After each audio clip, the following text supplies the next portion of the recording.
Hi, I'm Jimmy. The talk I'll be doing is how to apply machine learning for product managers. So really quickly about me, so just a little bit about me. So I'm from Sydney. I moved to the Bay about 5 years ago. I first started my product management career in Sydney, moved to the Bay. Actually, when I moved, I didn't have a job. I just came to the Bay, had nothing lined up, and I gave myself 2 months to say, hey, I'm going to make it here, or I'm going to have a vacation. So that was five years ago. Luckily, the day before I was to fly back to Sydney, I got an offer that I ended up accepting at a company called Twitch. Some of you might know about that. It's like a live streaming video game service. It's now owned by Amazon. So I worked at Twitch for a couple of years.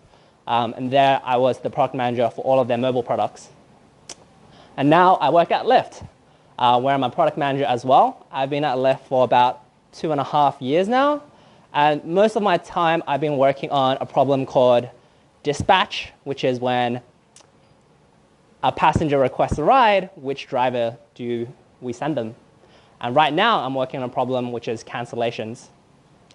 So at my time at Lyft, what I've done a lot of is machine learning, and I've really got to experience how powerful using machine learning can be to drive business value, right? So about this talk, what are we covering? Machine learning. Why? Because almost all mid-stage companies and a lot of early-stage companies can use machine learning to get a lot of business value. And I think the other reason I wanted to do this talk is that there's so much great content on data science and machine learning, but actually not a lot of it is geared towards product managers. It's very, very technical. It's geared towards research scientists, data scientists, but how do we look at it from a lens of a product manager, right? And that's what I kind of want to talk about. And machine learning is really useful when 10% better means millions of dollars, right? So who is this talk for and who is it not for?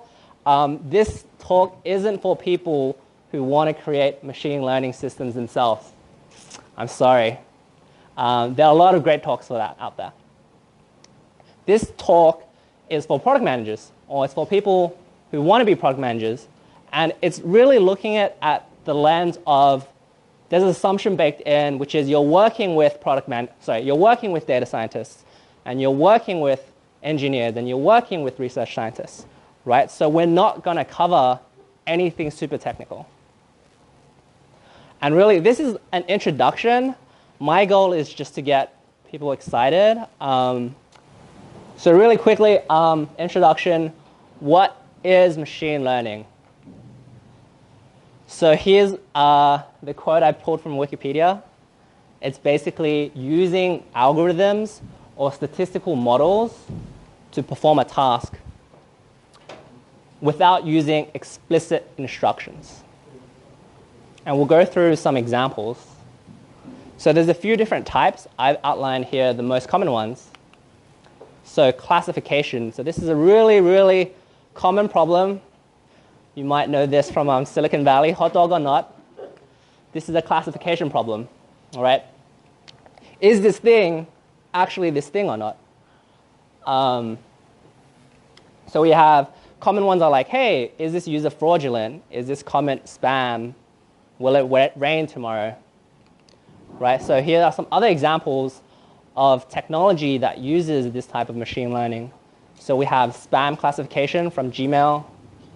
We have captcha and reCAPTCHA, which is trying to figure out, are you a human or not? We have here image classification, which is within a picture trying to classify the objects. And here I've got a Bank of America email, which is, hey, we've seen there's some fraudulent activity. We've frozen your account, right? So another type is forecasting and estimation. So forecasting, this is a really, really common type of machine learning problem, right? So Google ETAs, when you put in a destination, it predicts a time it will take for you to get there. Other ones are like, if you want to forecast sales, right, in the next month, that's super, super common as well. One that Lyft does, for example, is we predict in the future how many drivers we'll need and where. And we'll give drivers incentives when we think that there'll be more requests than there are drivers, right? So that's just an example of when Lyft will estimate or forecast. Okay, so the other type is optimization, which is super common as well. Common types of optimization problems are, hey, I want to go from A to B, get me the shortest route, right? Or another flavor, if you're UPS, for example, give me the route that's the most cost efficient. Other optimization problems are, hey, I have this warehouse, what is the right way to put all of these different items so I use the least amount of space? Hey, what is the most efficient way to drop off all of these different packages, right? Final one, super common as well, ranking and recommendation. Sort a list of items by some metric. Examples in the wild, Amazon, Netflix, YouTube, right? So when you search curry on YouTube, how does it know to show you MBA? Wow, it's pretty smart, right? Why isn't it like cooking recipes? It's a lot of great work has been put into these things. So anatomy of ML. So like how should you think about machine learning systems? I think about it this way, which is there's essentially three components. There's some inputs, there's the model, and then there's the output. The inputs are what are known as features, right? Which is these are all of the things I need to make a decision. The model, this is kind of where it gets technical. There's a lot of different types. I won't cover them. But the model is essentially the piece, the algorithm that turns the inputs to the outputs, right? And how I think about it as a product manager is it's my job to make sure the inputs are right and the outputs are right. How I think about the model is it's a black box. I don't care. That's the research scientist's job to make sure that they get it right. So what do PMs do, right? Okay, three things, right? They want to identify the opportunity, like define the problem, and guide the solution and the team. So what? Identify. So I think this is the most impactful thing that product managers do regardless, right? Which is like identify where the money is, where the opportunity is, where should we start digging? So I'll give you some clues to help figure out where machine learning might be useful in your product. So this is a little quote I like. People worry that computers will get too smart and take over the world, but actually they're really stupid and they've kind of taken over. So that's how I think about machine learning. Machine learning has taken over not because it's smart. Most of it's pretty dumb, but it's still better than what we have today, right? Let's look at some examples. So the first clue is when you're looking at your product and your business, you should look for cases where there are a ton of heuristics, right? If you see a business logic where it's just a list of if and else statements, you know something is probably not optimal there. All right, so let's have a look at an example. Like suppose you work at a forum, right? Maybe it's Reddit. It could be a lot of different things. And one of the problems you have is spam comments. If your logic is something like, hey, we're gonna mark this comment as spam. If the user is new, the comment contains a URL. The URL is not top 100 website, and another user has marked this as spam. So this is super, super common in products and businesses where the easy solution, and often this is like the right solution in year one or like the early stages, it's just a bunch of business rules. When you see this, something should pop up in your mind, which is like, hey, there's something here, right? If you saw these rules and you worked at Facebook, well, you know that like there's a lot of opportunity here. And I want to give the converse as well, which is that machine learning, I personally think it's not great for completely new problems. When someone comes to me and says, I want to solve this problem with machine learning, and it's the V1, I'm like, whoa, let's let's hold on for a second. And a good example of this is when I worked at Twitch, right? Users would watch a video and they would drop off. I don't think we should do machine learning for recommendations for V1s, almost ever. V1 is, hey, you watch this video by this person.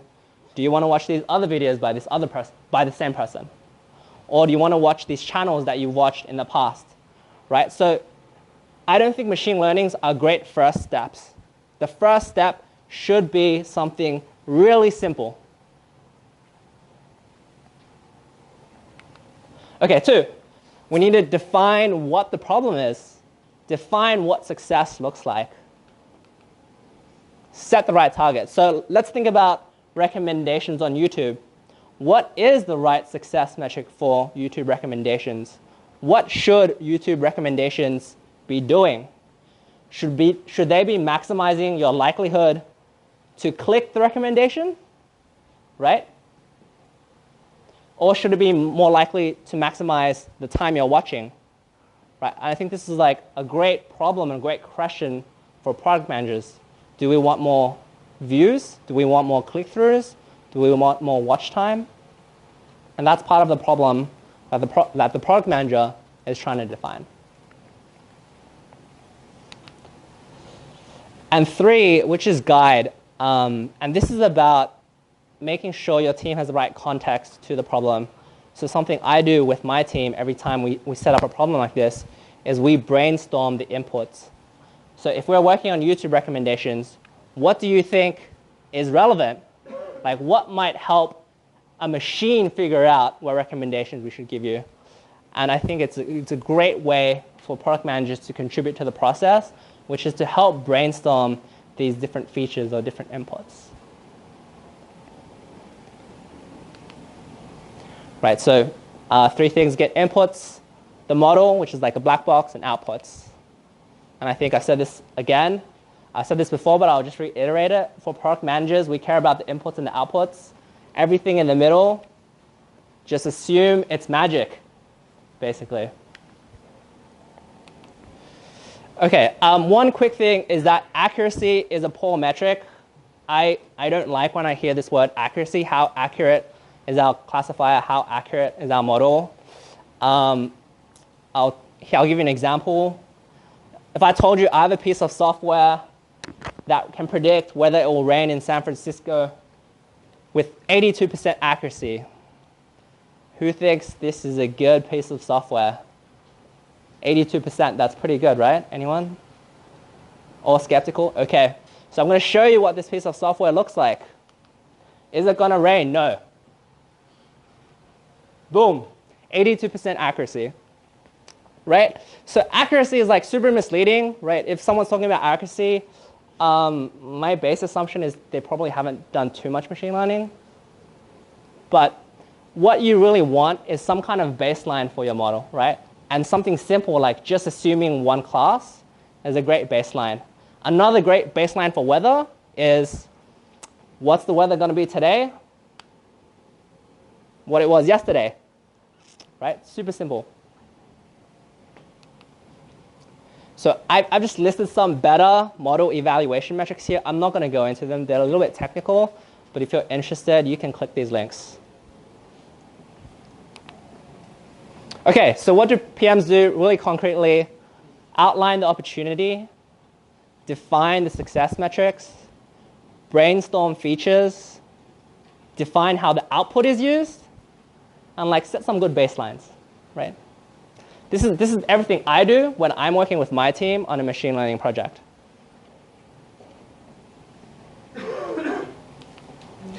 All right, I wanted to run through some examples, and I really want people here to contribute. So hopefully I won't be the only one talking. Okay, replacing cash bail. So how does cash bail work? In California, if you're a defendant, you have to pay cash bail. If you pay this bail, you don't go to jail. If you show up to court, you get your money back. If you don't show up, you lose your money. So I just wanted to run through these 3 steps with everyone, right? So the first one, what is the opportunity with cash bail? Maybe you need to know how it works today. Oh, so how it works today, yeah.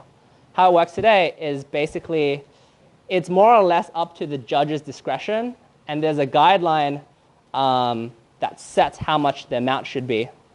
What the problems with cash bail are, one of the biggest one is that it penalizes poorer people. If you can't put the cash bail up, you get sent to jail. And the reverse is true as well. If you're really rich, you never go to jail, right? You might just flee the country. So if you're... Isn't the point of cash bail to keep people from fleeing? Like that if you are rich, that you put up so much collateral that you wouldn't leave? What's that? I said, isn't the point of cash bail to prevent the rich from fleeing? Yes, so cash bail, the reason cash bail exists is to make you turn up to court. That is 100% true. So who wants to suggest what we could do better, maybe? Anyone? Predict the size of it. What's that? Predict the size. Predict the size, yeah, okay. That's a good one. Is the problem really defined at this point? No. That's what I'm trying to... I think, okay, a great question. I think that's part of this process. Is like, what is the problem? I think that's a great point, right? Okay, so I'll give you this one. The problem is that cash bail has two problems. One, it has a bias against poor people because it requires people to pay money up front, right? It doesn't matter if your bail is $100. If you don't have any money, you're going to jail. The second thing is that probably the rate of absenteeism could be improved. The third thing that we could improve is like perhaps we could actually have less people go to jail. So that's how I think about the opportunity. One, maybe we can reduce the number of people in jail. Two, perhaps we could increase the amount of people who turn up to court. And three, maybe we make it so that rich people don't get this kind of free pass. Right, so that's kind of the opportunity. So I'll just tell you how algorithms are playing cash bail and how it works. And California just approved this, is that they're killing cash bail, no cash bail. What happens is if you get charged with a crime, an algorithm will tell you, you go to jail or you don't go to jail. That's it. There's no concept of money at all. It's literally a piece of software that says, sorry, you're a high-risk person. You have to go to jail until the court date. Or you're low risk. You can just go home. There's no concept of money at all. That being said, we need to figure out how does this piece of software work, right? So we're product managers. The next step is defining the optimization criteria. So I kind of gave that one away, which is there's three things that we want to optimize for. One, we want to decrease the amount of people in jail. Two, we want to increase the rate at which people show up to court. And three, we want to reduce this bias that exists between rich and poor. So I want people now. Go ahead. Yeah.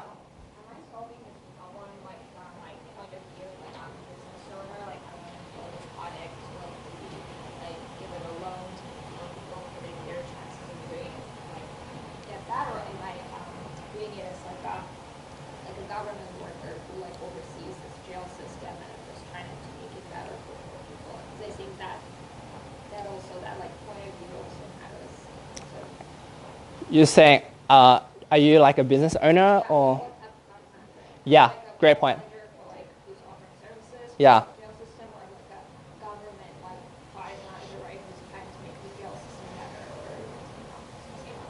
Great. So how I would frame it, I think that's a great question, is that let's say the government, let's say the state of California has hired you just to improve the bail system. Yeah, so that's pretty broad. So what we're going to say is the solution that we've landed on is we're just going to have a piece of software that determines whether or not you should go to jail, and that's it. So we're going to either flag you as you're high risk, you go to jail, or you're low risk and you don't go to jail. And that's what we're going to propose to replace cash bail. And so a product manager will help define that solution, right? Another competing solution might have been we use software to predict what the amount of cash bail is. That's a decision that's up to the product manager. Should we just make the amount better? Should we optimize the amount we should post for cash bail? Or should we just get rid of it and just like make the decision directly? So most states are going with removing cash completely, and it's just an algorithm that says you have to go to jail until your court trial, or you can go home until your court trial. So once we've defined that problem, we have to define what the success criteria is. I've kind of given that, which is we want to reduce the number of people in jail, we want to increase the people who turn up to court, and we want to remove bias. The third step is brainstorming features or inputs. So I want to open this up to the floor. Like, what things do you think could be important that would help get our goal? Prior arrests. What's that? Prior arrests. Sorry? Prior arrests. Prior arrests, great. Anything else? Income. Okay, interesting. Yes, probably. Assets. Assets. Seriousness of the crime. Seriousness of the crime, great. Presence of a passport. Passport, love it. Prison capacity. Prison capacity, okay, interesting. Credit score. Credit score, cool. Background. Screenings. Yep. Yeah, so these are all great inputs that product managers should help the team generate, and all of these different ideas are really important. I wanted to give one nuance on what product managers should also do is decide which inputs not to include. Super important. So one of the inputs that I heard was income. And let's just assume that if you're low income, you skip court more. Let's say that is true. So we know using income might be really predictive. But as a product manager, we have to make the call, is it the right thing to do to include income? Right? What are the issues if we include income as an input? Anyone? Large bias. Exactly. There's a large bias. And so all of these models are going to have a bunch of systematic biases. And so as product managers, it's up to us to define what goes in the model. But just as importantly, we need to make sure what things don't go into the model. Other things that and this is a really explicit decision made by the people who are designing these algorithms. Things like geography, zip code, actually super predictive, but intentionally left out. Okay. So this is actually approved in California. This is rolling out, I think, November of this year, where cash bail is going to be completely replaced by these algorithms. So, go ahead.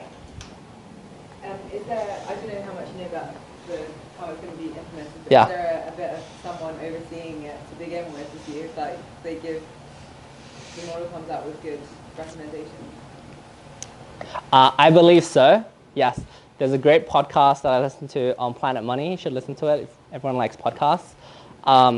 From the initial studies, what we see is that the algorithms are systematically better.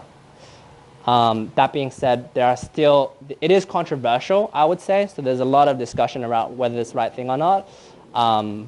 As far as I know, there's definitely people thinking about these things. Yeah. You said about product manager intentionally removing things that might be inherently biased, Yes. like zip code, for example. But we don't know how this black box is working. So we might, if I pick 3 things that I don't think are biased, but those 3 things combined in machine learning can actually make discriminatory choices. So maybe we shouldn't overestimate our ability to take all the discrimination out before the product built. Yeah. It depends on the income of the model, right? We can't explicitly tell, to weigh the income as low as some other ratings, other truths. Yeah, I think that's true, but how I would tend to lean is that if the model doesn't have that information, it can't be used negatively. And another way of thinking about it is that I think how you might use income is you might use it no matter what, there's some bias to it, right? I think I agree with you. In some cases, you need to know which direction it goes, right? Maybe you want to say that, hey, we don't want to use income Unless the richer you are, the more will send you to jail. I don't know, right? That's probably bad as well. I was thinking about like punctuality. Like punctuality might be yeah, that's Yes. that kind of Yes. It might also mean you have a car. Great point. Yes. Yeah, so there's some correlation, right? Which is like punctuality, having this car, that correlates with lower income, right? There's a lot of correlation. So I agree, it's not a simple problem 100%. Yeah. A lot of times, as managers, you enter a product where it's already like somewhere in the middle of execution. So model is already built. What do you do? Any insight on that? What do you do when these things are already defined and you get to it? How do you change? Is there